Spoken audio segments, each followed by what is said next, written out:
ভারী বর্ষণে চট্টগ্রামের বিভিন্ন স্থানে জলাবদ্ধতা, দুর্ভোগে নগরবাসী।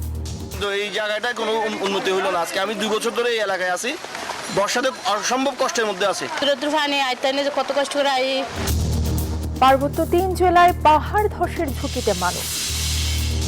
সবার স্বাস্থ্য নিশ্চিত উদ্যোক্তা তৈরির তাগিদ ডাক্তার জুবাইদা রহমানের। বাজেটে স্বাস্থ্য খাতে বিশেষ গুরুত্ব বলছেন অর্থমন্ত্রী। Health entrepreneurship is not only about starting companies or commercializing health services. It is about using creativity, evidence and discipline to solve real health problems. We have our diagnostics, we have our private hospitals, we have doctors practicing privately, we have pharmaceutical industries, which is doing well, is growing, and in this budget we have given them big support. October থেকে শুরু স্থানীয় সরকার নির্বাচন, জানালেন প্রধানমন্ত্রীর উপদেষ্টা। বিস্ফোরণ নিয়ে নাহিদের বক্তব্যের সমালোচনা।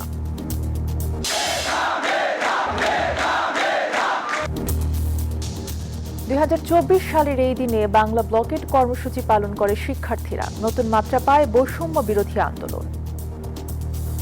শিক্ষার্থীদের পক্ষে ঢাকা ইউনিভার্সিটির শিক্ষার্থীদের পাশে আমরা দাঁড়াই। আমরা শিক্ষার্থীরা যখন আন্দোলনে নেমেছি ওই সময় অনেকে হতাহতের ঘটনা ঘটছে। বিনিয়োগ বাড়াতে বড় ধরনের সংস্কার করতে যাচ্ছে সরকার। 48 ঘন্টায় কোম্পানি নিবন্ধনের উদ্যোগ। দ্রুত বাস্তবায়ন চান ব্যবসায়ীরা।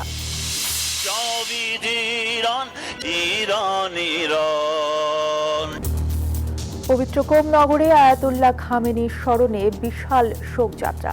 শেষ বিদায়ের আনুষ্ঠানিকতায় লাখো জনতার ঢল। স্বাগত নিউজ 24 সংবাদে। পুরো সংবাদে আপনাদের সাথে আছে মিতাসনিম অর্থী। দেখছিলেন বিআরবি কেবলস সংবাদ শিরোনাম। এবারে পুরো খবর। টানা ভারী বর্ষণে বিপর্যস্ত হয়ে পড়েছে পার্বত্য জেলাগুলো। প্লাবিত হয়েছে বান্দরবানের লামা এবং আলীকদমের বিভিন্ন নিম্নাঞ্চল। বিভিন্ন স্থানে যোগাযোগ ব্যাহত হওয়ার পাশাপাশি বিচ্ছিন্ন হয়েছে অনেক এলাকার বিদ্যুৎ সংযোগ। বাড়ছে পাহাড় ধসের শঙ্কাও। বিস্তারিত ডেস্ক রিপোর্টে। পার্বত্য অঞ্চলে থেমে থেমে বৃষ্টি হচ্ছে। এতে নিম্নাঞ্চল প্লাবিত হওয়ার পাশাপাশি বিভিন্ন এলাকায় জলাবদ্ধতার সৃষ্টি হয়েছে। অনেক স্থানে বিচ্ছিন্ন হয়ে পড়েছে সড়ক যোগাযোগ। টানা 3 দিনের ভারী বর্ষণে পাহাড় ধসের শঙ্কায় দিন পার করছে বান্দরবানের বিভিন্ন উপজেলার হাজারো মানুষ। এদিকে মাতামুহুরী নদীর পানি বিপদসীমার উপর দিয়ে প্রবাহিত হওয়ায় লামা ও আলীকদমের নিম্নাঞ্চল প্লাবিত হয়েছে। সড়কের একাধিক স্থান পানির নিচে তলিয়ে যাওয়ায় যোগাযোগ বন্ধ রয়েছে। বান্দরবনে অনেকদিন ধরে বৃষ্টি হওয়ার কারণে আমরা এখানে অনেক আতঙ্ক আছি। অনেক পাহাড় ভাঙছে, তারপর আরো অনেক ধরনের ক্ষয়ক্ষতি হয়েছে। গত কয়েকদিন বৃষ্টির কারণে আমার ওইখানে পাহাড় ভাঙি পড়ছে। অন্যদিকে সাঙ্গু নদীর পানি বৃদ্ধি পাওয়ায় থানচির তিন্দু, রোমাক্রি ও নাফখুম পর্যটন এলাকায় শতাধিক পর্যটক আটকা পড়েছেন। আগামী 10 জুলাই পর্যন্ত বান্দরবানে ভ্রমণ নিষিদ্ধ ঘোষণা করেছে জেলা প্রশাসন। খাগড়াছড়িতে ভারী বৃষ্টিপাতের ফলে চেঙ্গি ও মাইনী নদীর পানি বৃদ্ধি পেয়ে নিম্নাঞ্চল প্লাবিত হয়েছে। শহরের বেশ কয়েকটি এলাকায় পানি ঢুকে পড়েছে। রাঙামাটিতেও হালকা বৃষ্টিপাত অব্যাহত রয়েছে। এতে পাহাড় থেকে গাছ উপড়ে পড়ে একজনের মৃত্যু হয়েছে। এদিকে টানা বৃষ্টিতে বিপর্যস্ত হয়ে পড়েছে কক্সবাজারের জনজীবন। নতুন করে দেখা দিয়েছে পাহাড় ধসের শঙ্কা। উৎকণ্ঠায় দিন পার করছেন পাহাড় ঘেঁষা ও ঝুঁকিপূর্ণ এলাকার লাখো মানুষ। প্রাণহানি এড়াতে ঝুঁকিপূর্ণ এলাকা ছেড়ে নিরাপদ আশ্রয়ে যাওয়ার আহ্বান জানিয়েছে প্রশাসন। Desk report, news 24। এ বিষয়ে আরো জানাতে যুক্ত আছেন সহকর্মী আকরাম হোসাইন। আকরাম, ভারী বর্ষণের কারণে বিভিন্ন এলাকা জুড়ে কিন্তু জলাবদ্ধতা তৈরি হয়েছে। কোন কোন এলাকায় জলাবদ্ধতা হয়েছে একটু জানাবেন এবং জনদুর্ভোগের কি চিত্র দেখছেন? চট্টগ্রামে যে ভারী বর্ষণের কারণে যে জলাবদ্ধতার সৃষ্টি হয়েছে, এই জলাবদ্ধতায় কিন্তু নগরবাসী বেশ সমস্যায় আছে। তাদের কর্মে পৌঁছাতে বেশ বেগ পেতে হচ্ছে। ইতিমধ্যেই কিন্তু স্কুল কলেজ যে স্কুলের শিক্ষার্থীরা আছে, স্কুলের ক্লাস পরীক্ষা স্থগিত করা হয়েছে। তবে কিছু কিছু স্কুলে পরীক্ষা চলমান রয়েছে বলে আমরা জানতে পেরেছি। অন্যদিকে চট্টগ্রামের কাতালগঞ্জ, চকবাজার, মুরাদপুর সহ বিভিন্ন এলাকায় কিন্তু হাঁটু থেকে কোমর সমান পানি হয়েছে। গতকালকে পর্যন্ত চট্টগ্রামে তেমন জলাবদ্ধতা না থাকলেও আজকে কিন্তু হাঁটু থেকে কোমর সমান পানি আমরা নগরের বিভিন্ন পয়েন্টে ঘুরে দেখতে পেয়েছি। আপনারা দেখতে পাচ্ছেন চট্টগ্রামের যেই কাতালগঞ্জ এলাকা আছে সেই কাতালগঞ্জে কিন্তু এখন প্রায় কোমর সমান পানিতে ভরে গেছে এবং আমরা সকাল থেকে চট্টগ্রাম সিটি কর্পোরেশনের মেয়র ডাক্তার সাদাত হোসেনের সাথে কথা বলেছি। তিনি বলছেন যেহেতু টানা বর্ষণ হচ্ছে সেই জন্য একদিকে জলাবদ্ধতা নিরসন প্রকল্পের কাজ চলমান রয়েছে, যার কারণে এখনো পর্যন্ত পুরোপুরি নিরসন প্রকল্পের কাজ শেষ না হওয়ায় এখনো পর্যন্ত জলাবদ্ধতার সৃষ্টি হচ্ছে বলে তিনি জানিয়েছেন। তবে বলছেন যাতে পানি দ্রুত নেমে যায় এবং সেই জন্য প্রয়োজনীয় ব্যবস্থা গ্রহণ করেছেন বলে আমাদেরকে জানিয়েছেন। আমরা একই সাথে নগরবাসী যেভাবে সকাল থেকে দুর্ভোগ পোহাচ্ছে সেই নগরবাসীরা বলছেন অতি দ্রুত সময়ে যাতে পানি নিষ্কাশনের ব্যবস্থা করা যায় সেই জন্য বিশেষভাবে সেদিকে নজর রাখার জন্য বলেছেন। এখন পর্যন্ত চট্টগ্রামের জলাবদ্ধতা নিয়ে আমার কাছে ছিল সর্বশেষ অবস্থা। এখন যাবে স্টুডিওতে অর্তি। ধন্যবাদ আপনাকে। আকরাম হোসেন জানাচ্ছিলেন চট্টগ্রাম থেকে। দেশের প্রতিটি নাগরিকের স্বাস্থ্য সেবা নিশ্চিতে স্বাস্থ্য উদ্যোক্তা তৈরির ওপর জোর দিলেন ডাক্তার জুবাইদা রহমান। তিনি বলেন, স্বাস্থ্য উদ্যোক্তা তৈরি মানেই খাতের বাণিজ্যিকরণ নয়, বরং সবার স্বাস্থ্য নিশ্চিতে নতুন নতুন রোগ নিরাময়ের পথ সৃষ্টি হওয়া। স্বাস্থ্য উদ্যোক্তা খাতের গুরুত্ব এবং অর্থনৈতিক সম্ভাবনার কথা তুলে ধরেন একই অনুষ্ঠানে উপস্থিত সরকারের দুই মন্ত্রীও। অর্থমন্ত্রী জানান, স্বাস্থ্য খাতকে বাজেটে বিশেষ গুরুত্ব দেওয়া হয়েছে। রাজধানীর একটি হোটেলে বাংলাদেশের স্বাস্থ্য উদ্যোক্তা বিষয়ক এক কর্মশালার উদ্বোধনী সেশনে অংশ নেন জিয়াউর রহমান ফাউন্ডেশনের vice president doctor Zubaida Rahman, সরকারের দুই মন্ত্রী সহ বিশেষজ্ঞরা। অনুষ্ঠানে স্বাস্থ্যমন্ত্রী তার বক্তব্যে বলেন, অতি জনসংখ্যার কারণে দেশের স্বাস্থ্যসেবায় কিছুটা ঘাটতি আছে। এই সমস্যা নিরসনে বাজেটের স্বাস্থ্য খাতে বিশেষ গুরুত্ব দেওয়া হয়েছে বলে জানান অর্থমন্ত্রী। We have our diagnostics, we have our private hospitals, we have doctors practicing privately, we have pharmaceutical industries, which is doing well, is growing, and in this budget we have given them big support to develop the API. We are having a separate zone for API. We are trying our best to achieve the best entrepreneurship in the medical sector. We are a large number of population. It is very difficult, but our entrepreneurship has reached up to the remote village. We are not very expert, but nowadays in our country, bone marrow transplantation is going on. এ সময় প্রধান অতিথির বক্তব্যে doctor Zubaida Rahman বলেন, স্বাস্থ্য খাতের চ্যালেঞ্জগুলো মোকাবেলা করতে সাহসী ও উদ্ভাবনী পদক্ষেপ নিতে নতুন প্রজন্মকে সম্পৃক্ত করা দরকার। Health entrepreneurship is not only about starting companies or commercializing health services. It is about using creativity, evidence, and discipline to solve real health problems. Doctor Zubaida বলেন, বাংলাদেশের মানুষকে তাদের স্বাস্থ্য ব্যয়ের ৭২% নিজেদের পকেট থেকে দিতে হয়। এ বিষয়েও পদক্ষেপ নেবে সরকার। Bangladesh's health sector has been facing years of neglect, lack of accountability. The people of Bangladesh pay 72% of health expenses, making illness one of the leading causes of poverty. We endeavor health for all. এ ধরনের কর্মশালা বাংলাদেশের স্বাস্থ্য উদ্যোক্তা প্রশিক্ষণের জন্য স্থায়ীভাবে উপযুক্ত পথ তৈরি করবে বলেও প্রত্যাশা এই বিশিষ্ট চিকিৎসকের। Bangladesh has always been a nation of resilience. Samia Mahtab রোজা, নিউজ 24, ঢাকা। Problem solving. বিজলি কেবলস যে কোনো স্থাপনার বৈদ্যুতিক সংযোগকে রাখে নিরাপদ। এর স্কিন কোটেড ইনসুলেশন সম্পূর্ণ ফায়ার রিটার্ডেন্ট, তাই বিজলি কেবলস নিজেই নিজেকে নেভায়। বিজলি কেবলস, নিরাপদ আজীবন। বাংলাদেশ সেনাবাহিনীর গ্রীষ্মকালীন মহড়া পরিদর্শন করেছেন প্রধানমন্ত্রী তারেক রহমান। দেশের ইতিহাসেই প্রথম কোনো প্রধানমন্ত্রী সেনাবাহিনীর গ্রীষ্মকালীন প্রশিক্ষণ এলাকায় সশরীরে উপস্থিত হয়ে মাঠ পর্যায়ের সেনা সদস্যদের সঙ্গে দীর্ঘ সময় কাটান। সকাল ৯টা ২০ মানিকগঞ্জের সিঙ্গাইর উপজেলার বাংলাদেশ সেনাবাহিনীর ৯ পদাতিক ডিভিশনের অধীনে ৮ বীরের গ্রীষ্মকালীন প্রশিক্ষণ এলাকায় আকস্মিকভাবে উপস্থিত হয়ে বিস্তীর্ণ অংশ পায়ে হেঁটে পরিদর্শন করেন তিনি। বলেন, সেনাবাহিনীর ওপর দেশের জনগণের গভীর আস্থা আছে। জাতীয় সংকট ও আইনশৃঙ্খলা রক্ষায় বাহিনীর গৌরবময় ভূমিকার প্রশংসা করলেন প্রধানমন্ত্রী। এছাড়া যুদ্ধক্ষেত্রে সেনা সদস্যদের অবস্থান গ্রহণ, রণকৌশল, সমরাস্ত্রের ব্যবহার এবং বাস্তবধর্মী প্রশিক্ষণের বিভিন্ন দিক ঘুরে ঘুরে পরিদর্শন করেন প্রধানমন্ত্রী।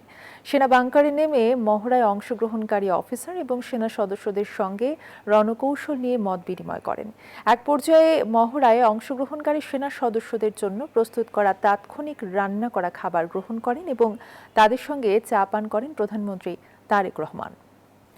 আগামী অক্টোবর থেকে শুরু হবে স্থানীয় সরকার নির্বাচন, জানিয়েছেন প্রধানমন্ত্রীর তথ্য সম্প্রচার উপদেষ্টা ডাক্তার জাহিদুর রহমান। বলেন, এরপর 10 থেকে 12 মাসের মধ্যে সারা দেশের নির্বাচন শেষ হবে। সকালে তথ্য অধিদপ্তরের সাপ্তাহিক নিয়মিত ব্রিফিংয়ে এ কথা জানান তিনি। এ সময় এক প্রশ্নের জবাবে উপদেষ্টা বলেন, সাভারে এনসিপির পদযাত্রায় ককটেল বিস্ফোরণের বিষয়ে দলটির আহ্বায়ক নাহিদ ইসলাম যে বক্তব্য দিয়েছেন তার রাজনৈতিক। জানান, ককটেল বিস্ফোরণের বিষয়টি তদন্ত করে ব্যবস্থা নেবে সরকার। আগামী 5 আগস্টের আগে জুলাই জাদুঘর উদ্বোধন হবে বলেও জানান তিনি। স্থানীয় সরকার নির্বাচনকে সামনে রেখে প্রাথমিক রোডম্যাপ প্রণয়ন করেছে নির্বাচন কমিশন। ইউনিয়ন পরিষদ, উপজেলা পরিষদ, পৌরসভা ও সিটি কর্পোরেশন নির্বাচনের জন্য পৃথক রোডম্যাপ করা হয়েছে। চলতি মাসের শেষের দিকে এগুলো চূড়ান্ত করে প্রকাশ করা হতে পারে। আগস্টের দ্বিতীয়ার্ধে তফসিল ঘোষণা করে অক্টোবরের প্রথমার্ধে ইউনিয়ন পরিষদ নির্বাচন শুরুর পরিকল্পনা করা হচ্ছে। তত্ত্বাবধায়ক সরকার ফিরিয়ে দিয়ে সংবিধানের 15 সংশোধনী বাতিল করে হাইকোর্টের রায়ের বিরুদ্ধে দ্বিতীয় দিনের আপিল শুনানি শেষ করেছেন রিটকারীর সুশাসনের জন্য নাগরিক সুজনের আইনজীবী ব্যারিস্টার শরীফ ভুইয়া। মঙ্গলবার প্রধান বিচারপতি জুবার রহমান চৌধুরীর নেতৃত্বে 4 বিচারপতির বেঞ্চে 15 সংশোধনীর আপিল শুনানি অনুষ্ঠিত হয়। তত্ত্বাবধায়ক সরকার ফিরিয়ে দিয়ে বাতিল করা হাইকোর্টের রায়ের বিরুদ্ধে আপিল শুনানিতে রিটকারী আইনজীবী আদালতে পুরো 15 সংশোধনী বাতিল চেয়েছেন। তবে তিনি মনে করেন সুপ্রিম জুডিশিয়াল কাউন্সিলের অংশ রাখা যেতে পারে। পৃথক দুটি রিট আবেদনের চূড়ান্ত শুনানি শেষে 2024 সালের 17 ডিসেম্বর 15 সংশোধনীর কিছু অংশ অসাংবিধানিক এবং বাতিল করে রায় দেয় হাইকোর্ট। 2024 সালের 7 জুলাই নতুন মাত্রা পায় বৈষম্য বিরোধী আন্দোলন। বাংলা ব্লকেটে স্থবির হয়ে যায় রাজধানী, ঘোষণা করা হয় কোটা বাতিলের এক দফা। দিনভর ঢাকাসহ দেশব্যাপী চলে সড়ক অবরোধ, প্রতিবাদ ও প্রতীকী অবস্থান। শাহবাগ, কারওয়ান বাজার থেকে চট্টগ্রামের জিএসি, রাজশাহীর সাহেব বাজার, খুলনার শিববাড়ি সব জায়গায় একই দৃশ্য, ব্যানার প্ল্যাকার্ড হাতে বিক্ষুব্ধ শিক্ষার্থীরা। যোগ দেয় বেসরকারি বিশ্ববিদ্যালয়ের শিক্ষার্থীরাও। বাংলা ব্লকেটে উত্তাল হয় দেশের বিভিন্ন বিশ্ববিদ্যালয়। বিস্তারিত জানাচ্ছেন মাসুদা লাবনী। 2024 সালের 7 জুলাই বাংলা ব্লকেট কর্মসূচি। বৈষম্যের বিরুদ্ধে একজোট হয়ে রাজপথে নামে হাজার হাজার শিক্ষার্থী। ঢাকা থেকে চট্টগ্রাম, রাজশাহী থেকে সিলেট, ছাত্র আন্দোলনে উত্তাল হয় সারা দেশ। প্রথমে খণ্ড খণ্ড মিছিল নিয়ে ঢাকা বিশ্ববিদ্যালয়ের কেন্দ্রীয় গ্রন্থাগারের সামনে জড়ো হন শিক্ষার্থীরা। পরে শাহবাগ মোড় অবরোধ করেন তারা। শাহবাগের পাশাপাশি রাজধানীর 8 স্থানে সড়ক অবরোধ করেন শিক্ষার্থীরা। চট্টগ্রাম, বরিশাল, রাজশাহী, কুমিল্লা, খুলনা সহ ফুঁসে ওঠে বিভিন্ন বিশ্ববিদ্যালয়ের শিক্ষার্থীরা। দিনভর সড়ক মহাসড়ক অবরোধ করেন তারা। বেসরকারি বিশ্ববিদ্যালয় ও কলেজের শিক্ষার্থীরাও যোগ দেন আন্দোলনে। আরও গতি পায় কোটা বিরোধী আন্দোলন। সাধারণ শিক্ষার্থীদের পক্ষে ঢাকা ইউনিভার্সিটির শিক্ষার্থীদের পাশে আমরা দাঁড়াই। আমরা শিক্ষার্থীরা যখন আন্দোলনে নেমেছি ওই সময় অনেকে হতাহতের ঘটনা ঘটছে এবং এটা ভয়াবহ, এটা ছিল সবচেয়ে কষ্টের ব্যাপার। ঢাকায় 4 ঘন্টারও বেশি সময়ের অবরোধের পর সড়ক ছাড়ে শিক্ষার্থীরা। নাহিদ ইসলাম ঘোষণা দেন অনির্দিষ্টকালের ক্লাস বর্জনের, সেই সাথে ঘোষণা করা হয় কোটা বাতিলের এক দফা। এই শিক্ষক মনে করেন বাংলা ব্লকেট কমপ্লিট শাটডাউনের মতো নতুন নতুন কর্মসূচি দিয়ে নতুন প্রজন্ম, শিক্ষার্থী, সাধারণ মানুষ এমনকি শিক্ষকদেরও এক প্ল্যাটফর্মে দাঁড় করাতে পেরেছিলেন।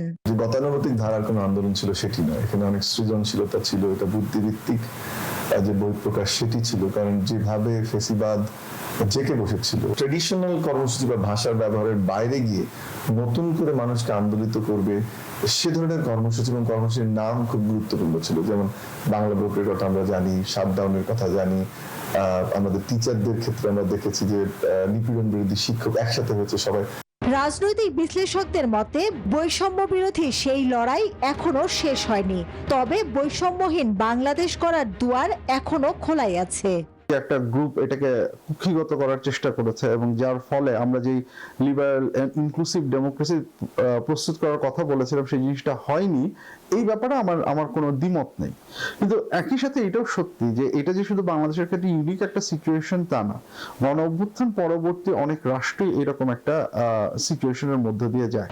তাদের মতে শিক্ষার্থীরা চেয়েছিলেন বাংলাদেশ হবে বৈষম্যহীন, ন্যায্য ও মানবিক। বাংলা ব্লকেট কর্মসূচির মাধ্যমে তারা দেখিয়েছিলেন নতুন প্রজন্ম জেগেছে। মাসুদ আলাবনী, নিউজ 24, ঢাকা। দেশের বিনিয়োগের পরিবেশকে আমূল বদলে দিতে বড় ধরনের সংস্কার বাস্তবায়ন করছে সরকার। 48 ঘন্টায় কোম্পানি নিবন্ধন ও মাত্র একদিনে বিদেশি মূলধন প্রত্যাহারের মতো উদ্যোগ নেওয়া হয়েছে, যাকে স্বাগত জানিয়েছেন ব্যবসায়ীরা। তবে শুধু নীতিমালা করে নয়, বরং এর দ্রুত বাস্তবায়ন চান তারা। আবি আব্দুল্লাহ রিপোর্ট। 8 বছর ধরে স্মারক তৈরি ও বিপণন ব্যবসা করছেন তরুণ উদ্যোক্তা শাফাত কাদির, কিন্তু তার ব্যবসা শুরুর গল্পটা মোটেও সহজ ছিল না। ট্রেড লাইসেন্স থেকে শুরু করে ব্যাংক ঋণ কিংবা পেমেন্ট ডকুমেন্ট সাবমিট, সব ক্ষেত্রেই পদে পদে ভোগান্তিতে পড়তে হয়েছে তাকে। এখনো ব্যবসা পরিচালনায় আমলাতান্ত্রিক জটিলতায় পড়েন প্রায়ই। সবচেয়ে বেশি সমস্যার সম্মুখীন হয়েছি বা এখনো হচ্ছে সেটা হচ্ছে ফাইন্যান্সিং এর পার্ট। এসএমই উদ্যোক্তাদের জন্য যতই বলা হোক যে আমাদের স্টিমুলাস ফান্ড দেওয়া হচ্ছে 5,000 কোটি, স্বল্প সুদে ঋণ দেওয়া হবে 2,000 কোটি, এত টাকা থাকার পরেও সঠিকভাবে কি আমাদের দিকে চ্যানেল হচ্ছে কিনা সেটা কিন্তু একটা দেখার বিষয়। শাফাতের মতো দেশের সব উদ্যোক্তার গল্প প্রায় একই, তবে সেই পরিস্থিতির পরিবর্তনের আভাস মিলছে এবার। উদ্যোক্তাদের ভোগান্তি কমাতে এবার বড় ধরনের ডিরেগুলেশন বা বিধিনিষেধ শিথিলকরণের পথে হাঁটছে সরকার। বিনিয়োগ বান্ধব পরিবেশ গড়তে মাত্র 48 ঘন্টায় মিলবে কোম্পানি নিবন্ধন, আর 7 দিনেই নিশ্চিত হবে ব্যবসার সিংহভাগ লাইসেন্স। একই সাথে ডিজিটাল সিঙ্গেল উইন্ডোর মাধ্যমে পরিবেশ ও ফায়ার সেফটির সব সেবা এবং এক কর্মদিবসে 100 কোটি টাকা পর্যন্ত বিদেশি মূলধন প্রত্যাহারের সুবিধাও থাকছে এই পরিকল্পনায়। আমলাতান্ত্রিক জটিলতা কমানোর এই উদ্যোগকে স্বাগত জানালেও ব্যবসায়ীরা বলছেন, কাঠামোগত বাধা দূর করতে কার্যকর বাস্তবায়ন নিশ্চিত করা না গেলে আসবে না কাঙ্ক্ষিত বিনিয়োগ। এই স্ট্রিমলাইনিং এর কাজটা যদি না করি আমরা, তাহলে আসলে দেশের বিনিয়োগের স্বার্থে যে স্টেপগুলো নেওয়া দরকার সেটা নেওয়া যাবে না। সো লাল ফিতার দৌরাত্ম্য আসলে আপনাকে কেটে ফেলতে হবে। এটা ছাড়া আর কোনোভাবে সংস্কার কাজ আসলে সম্পন্ন করা যায় না। অর্থনীতিবিদরা বলছেন, কর ছাড় বা আর্থিক প্রণোদনার চেয়ে বিনিয়োগকারীদের মধ্যে আস্থা ও নীতির ধারাবাহিকতা বেশি জরুরি। একই সঙ্গে ডিজিটালাইজেশন বাস্তবায়ন করা গেলে ব্যবসা পরিচালনার ব্যয় অনেক কমে আসবে। এখনো পর্যন্ত সবকিছু আমাদের অটোমেটেড নয় এবং আমরা এখনো পর্যন্ত ডেস্ক ওয়ার্ক করি এবং হার্ড কপিতে কাজ করি। তো এখন এটাকে পুরোপুরি ডিজিটাল ফর্মে নিয়ে আসাটা খুব ইম্পর্টেন্ট এবং পুরো সিস্টেমের মধ্যে আসলে ডিজিটালাইজেশন লাগবে। সংস্কার বাস্তবায়নে উচ্চ পর্যায়ে টাস্ক ফোর্স ও মনিটরিং ব্যবস্থা গড়ে তুলছে সরকার। তবে বিভিন্ন সংস্থার সমন্বয় নিশ্চিত করে এসব উদ্যোগের কার্যকর বাস্তবায়নই হবে বড় চ্যালেঞ্জ, বলছেন সংশ্লিষ্টরা। আবি আব্দুল্লাহ, নিউজ 24, ঢাকা। জাতিসংঘ শান্তি রক্ষা মিশনে বাংলাদেশি শান্তিরক্ষী এবং পুলিশ সদস্য আরও বাড়ানোর আহ্বান জানিয়েছেন স্বরাষ্ট্রমন্ত্রী সালাউদ্দিন আহমেদ। একই সঙ্গে মিশনে বাংলাদেশি কর্মকর্তাদের জন্য আরও বেশি নেতৃস্থানীয় পদের দাবি জানান তিনি।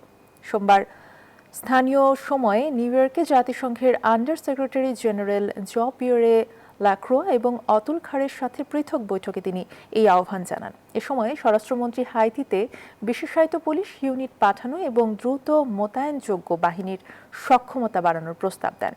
জবাবে জাতিসংঘের এই 2 শীর্ষ কর্মকর্তা বাংলাদেশি শান্তিরক্ষীদের দক্ষতা ও অবদানের ভূয়সী প্রশংসা করেন। এছাড়াও সার্বিক লজিস্টিক সহায়তা অব্যাহত রাখার আশ্বাস দেন তারা। রাস্তা উন্মুক্ত করার দাবিতে মানববন্ধন ও বিক্ষোভ করেছেন মুন্সিগঞ্জের গজারিয়াবাসী। তাদের অভিযোগ, ভবেরচর ইউনিয়নের আব্দুল্লাপুর গ্রামের 2টি পরিবারের স্বেচ্ছাচারিতায় রাস্তা নির্মাণের কাজ সম্পন্ন করতে না পারায় চরম ভোগান্তিতে পড়েছে শতাধিক পরিবার। সকালে ভবেরচর বাস স্ট্যান্ডের আব্দুল্লাপুর পুরান বাউশিয়া সড়কে এই মানববন্ধন হয়। পরে একটি বিক্ষোভ মিছিল আব্দুল্লাপুর গ্রাম থেকে শুরু হয়ে ভবেরচর বাস স্ট্যান্ডে এসে শেষ হয়। মানববন্ধনকারীদের অভিযোগ, 2টি পরিবারের স্বেচ্ছাচারিতার কারণে গজারিয়ার এই রাস্তার নির্মাণ কাজ আটকে পড়েছে। এতে তারা সহ কয়েকশো পরিবার ভোগান্তিতে পড়েছে। আরও বলেন, স্থানীয় সংসদ সদস্য আশ্বাস দিলেও সমাধান মেলেনি। মানববন্ধনে ফুটবলার কায়সার হামিদ ও তার স্ত্রী লোপা কায়সারও অংশ নেন। এই রাস্তাটি আপনারা যদি একবার রেকর্ড করেন যে এখানে দেখেন যে প্রায় 90% রাস্তা কমপ্লিট হয়ে গেছে। ঠিক অল্প একটু জায়গা, প্রায় 100 ফিটের মতো রাস্তা ওরা বিভিন্ন সময় যখন যে সরকার এসেছে তাদের ইনফ্লুয়েন্স কাটিয়ে তারা কিন্তু বাধা দেওয়া হয়েছে। এইটুকু রাস্তা যেখানে শাইন কন্ট্রাক্টর ছিল এর আগে, এটা আমি বলবো যে 2010 বা 12 দিকে হবে, হঠাৎ করে থেকে বাধা দিয়ে এইটুকু রাস্তা করতে দেওয়া হয়নি। এমপি সাহেবকে জানানো হয়েছে, আমাদের এলাকার গণ্যমান্য ব্যক্তি শিকদার সাহেবকে, হারুন শিকদার মানে নাম, শিকদার সাহেবকেও জানানো হয়েছে, ওরা কারো কথাই মানতেছে না। সরকারি জমির ওপর চলছে দখল বাণিজ্য। নীলফামারীর কিশোরগঞ্জ থানার সরকারি খাস জমি এবং পশুর হাট দখল করে গড়ে উঠেছে মার্কেট, দোকানঘর, বাণিজ্যিক স্থাপনা। স্থানীয়দের অভিযোগ, রাজনৈতিক প্রভাব এবং প্রশাসনিক দুর্বলতার সুযোগে বছরের পর বছর ধরে চলছে এই দখল বাণিজ্য। এতে রাজস্ব হারাচ্ছে সরকার। আব্দুর রশিদের পাঠানো তথ্যচিত্রে বিস্তারিত ডেস্ক রিপোর্টে। নীলফামারীর কিশোরগঞ্জ থানার সরকারি খাস জমি, সাথে হাটের জায়গা ও গুরুত্বপূর্ণ সম্পত্তি, এসবের একটা বড় অংশ এখন স্থানীয় প্রভাবশালী দখলদারদের নিয়ন্ত্রণে। জায়গাগুলোতে গড়ে উঠেছে মার্কেট, কোথাও বা সারি সারি দোকানঘর। স্থানীয়দের অভিযোগ, রাজনৈতিক ছত্রছায়া আর ক্ষমতার দাপটে এসব স্থাপনা নির্মাণ করেছেন দখলদাররা। বছরের পর বছর ধরে চালাচ্ছেন ভাড়া বাণিজ্য। এদিকে দখলের কারণে পশুর হাটের জায়গা ছোট হয়ে গেছে, ফলে এবার ইজারা নিতে আগ্রহ দেখায়নি কেউ। তাই সরকারের রাজস্ব আদায় অনিশ্চয়তার মুখে। স্থানীয়দের অভিযোগ, সরকারি সম্পত্তি উদ্ধারে নেই কোনো দৃশ্যমান পদক্ষেপ। স্বচ্ছ নীতিমালার মাধ্যমে প্রকৃত ব্যবসায়ীদের কাছে ন্যায্য মূল্যে দোকান বা প্লট বরাদ্দ দেওয়ার দাবি জানান তারা। আমরা যেখানে দাঁড়িয়ে আছি এটা খাস জমি, সরকারের জমি অনেকেই কুক্ষিগত করে রেখেছে মুষ্টিমেয় কয়েকজন। আমরা রাজনৈতিকভাবে এবং প্রশাসনিকভাবে উদ্যোগ নিলাম যে অবৈধ স্থাপনাগুলো উৎখাত করে সেই জমিগুলোকে উদ্ধার করার জন্য। কিশোরগঞ্জ ইউপি চেয়ারম্যান বলছেন, স্থাপনা উচ্ছেদের আগে সুষ্ঠু পরিকল্পনার উদ্যোগ নিতে হবে, নইলে আবারও বাড়বে দখল। ভেঙে দেওয়ার আগে স্থাপনা নিয়ে আসা দরকার। আজকে যদি এটা ভেঙে দেওয়া হয়, কালকে আবার ওই পজিশন নিতে কোনো শক্তিশালী মহল আসবে, পূর্ণাঙ্গ যার জায়গা তারা পাবে, তারপরে সেজরেল অনুযায়ী স্তর বাই স্তর তারা জায়গা পাবে। উপজেলা প্রশাসন বলছে, এ বিষয়ে একটি তদন্ত কমিটি গঠন করা হয়েছে। অভিযোগের সত্যতা পেলে নেওয়া হবে আইন অনুযায়ী ব্যবস্থা। জানান, ওই জমিতে আধুনিক মার্কেট নির্মাণেরও পরিকল্পনা রয়েছে। আমরা একটি 5 সদস্যের তদন্ত টিম করে দিয়েছি। ওরা ইতিমধ্যে এটা পরিদর্শন করে বক্তব্য নিয়ে এসেছেন। আমরা রিপোর্টটা পাওয়ার পরে এটা মন্ত্রণালয়ে আমরা পাঠিয়ে দিব। মন্ত্রণালয়ের যে ব্যবস্থা যেভাবে বলবে আমরা সেভাবে ব্যবস্থা নিব। তদন্তের পর সত্যিই কি উদ্ধার হবে সরকারি জমি, নাকি দখলদারিত্বের সেই পুরনো চিত্রই থেকে যাবে? Desk report, news 24। মধ্যপ্রাচ্যের পরিস্থিতি কিছুটা শান্ত হওয়ায় আন্তর্জাতিক তেলের বাজারে এখন মূল নজর সরবরাহ এবং চাহিদার দিকে। রয়টার্স জানিয়েছে, এই প্রেক্ষাপটে বিশ্ব বাজারে অপরিশোধিত তেলের দাম সামান্য বেড়েছে। ব্রেন্ট ক্রুড অয়েলের দাম ব্যারেল প্রতি 28 সেন্ট বেড়ে $72.29 দাঁড়িয়েছে। একই সঙ্গে যুক্তরাষ্ট্রের ওয়েস্ট টেক্সাস ইন্টারমিডিয়েট বা WTI তেলের দামও 29 সেন্ট বৃদ্ধি পেয়ে ব্যারেল প্রতি $68.84 পৌঁছেছে। এর আগে সোমবার তেলের দাম কমে প্রায় ইরান সংঘাত শুরুর আগের অবস্থায় নেমে এসেছিল। এই ছিল এখনকার সংবাদে, সাথে থাকায় ধন্যবাদ।